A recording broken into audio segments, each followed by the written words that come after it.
और अब आगे बढ़ते हुए बात दिल्ली भूकंप की।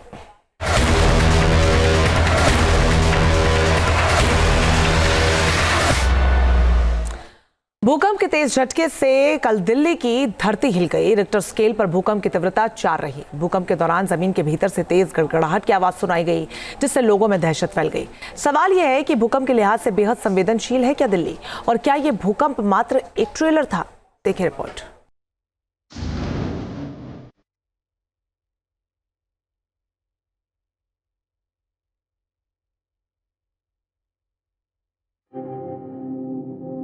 दिल्ली में भूकंप से कांपी धरती।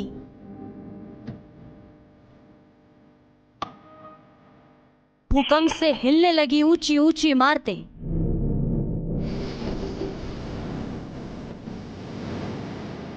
बंद दुकानों के शटर से आने लगी डरावनी आवाजें।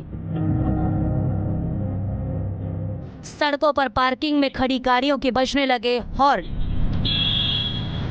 जमीन के भीतर से आती तेज गड़गड़ाहट की आवाज से फैली दहशत।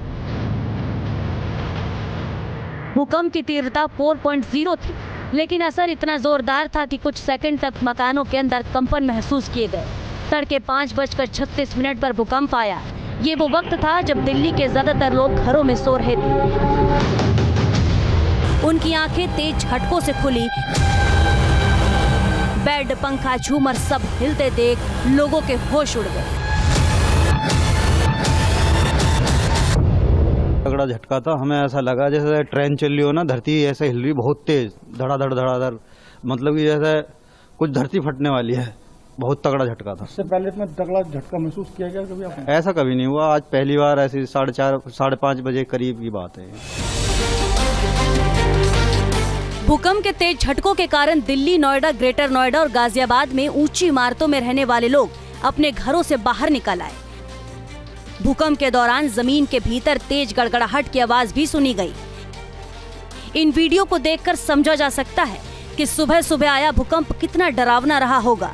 कई लोगों का कहना है कि झटके इतनी तेज थे कि उनके जीवन के सबसे भयानक अनुभवों में से एक बन गया। जैसे मैं 3rd फ्लोर पे रहता हूँ, नीचे वाली मंजिल के नीचे से ईंटें खिसक रही हैं। कोई नीचे जैसे यूपी में बुलडोजर नहीं जो शब्द चल रहा है कि मेरे मकान के नीचे को बुलडोजर नहीं लगा दिया किसी ने, ये तो टट टट टट की आवाज आई। आवाज भी आ रही थी उस वक्त। With sound, first time in life कि आप सोच नहीं सकते, इतनी जबरदस्त साउंड थी। भूकंप से ज्यादा साउंड की वॉइस आ रही थी उस टाइम। साउंड डराने वाला था आज जो हुआ। हम लोग तो सो रहे थे, एकदम देखा था पंखे हिल रहे थे। उठ के बाहर आया तो भाई साहब से मिले मेरे को, और गले के काफी बंदे इकट्ठे बाहर हो गए थे। किस तरीके की स्थिति इस इलाके में हो गई थी आप जहाँ रहते हैं? यहाँ पे जब मैं उठ के बाहर तक आया, जब तक लोग बाहर आ चुके थे। चूंकि भूकंप का केंद्र दिल्ली में ही था और जमीन के 5 किलोमीटर के अंदर था, इसलिए भूकंप के तेज झटके महसूस हुए। कई लोगों ने बताया कि उन्हें ऐसा लगा जैसे जमीन के अंदर ट्रेन चल रही है। मैं एक्चुअली अपनी ट्रेन का वेट कर रहा था वेटिंग लॉन्च में, तो अचानक ही 4:37 पे बहुत तेज एकदम लगा धड़ाम जैसा। काफी लोग जितने भी हमारे लोग वेटिंग लॉन्च में थे सब भागने लगे बाहर की तरफ। तो देखा कि कुछ नहीं हुआ है, बट सबने रोका। उन्होंने कहा कि एकदम भूकंप आया था। लगा ऐसा सडनली ऐसा कोई ट्रेन गिरी हो ऊपर से, या कोई ब्रिज, कोई ऐसा लगा हो कोई ब्रिज गिरा हो। एकदम बहुत सडनली बहुत आवाज हुई थी।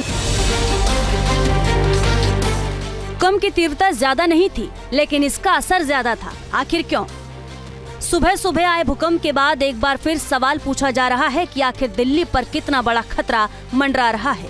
जानकारों की माने तो दिल्ली एनसीआर में ऐसे भूकंप आना भौगोलिक स्थिति के कारण असामान्य नहीं है। जिन इलाकों में भूकंप आने की संभावना सबसे ज्यादा होती है, उन जगहों को सिस्मिक जोन कहा जाता है। दिल्ली भूकंप के लिहाज से बेहद संवेदनशील है और यह सिस्मिक जोन 4 के अंतर्गत आती है। इस जोन के इलाकों में भूकंप का खतरा ज्यादा रहता है। साथ ही जोन में आमतौर पर 5 से 6 तीव्रता और कभी-कभी 7 से 8 तीव्रता के भूकंप भी आते हैं। ये तो आपको पहले से ही विदित है और लगातार हम लोग चैनल पे, डिफरेंट चैनल्स पे कहते रहे हैं कि दिल्ली सिस्मिक जोन 4 में है। और सिस्मिक जोन 4 जो है ये खतरनाक होता है, खास तौर से जमुना बेल्ट, जो नोएडा, जो ग्रेटर नोएडा और ये बेल्ट है सारी मथुरा तक, ये जमुना बेल्ट पर है और इसके अंदर खतरे ज्यादा हैं। लेकिन यहीं पर सबसे ज्यादा मल्टी स्टोरी बिल्डिंग बनाई गई हैं। लेकिन अच्छी बात यह है कि ये काफी स्ट्रॉन्ग बिल्डिंग्स बनाई गई हैं, मोटे सरिये और इनका बेसमेंट जो है वो भी स्ट्रॉन्ग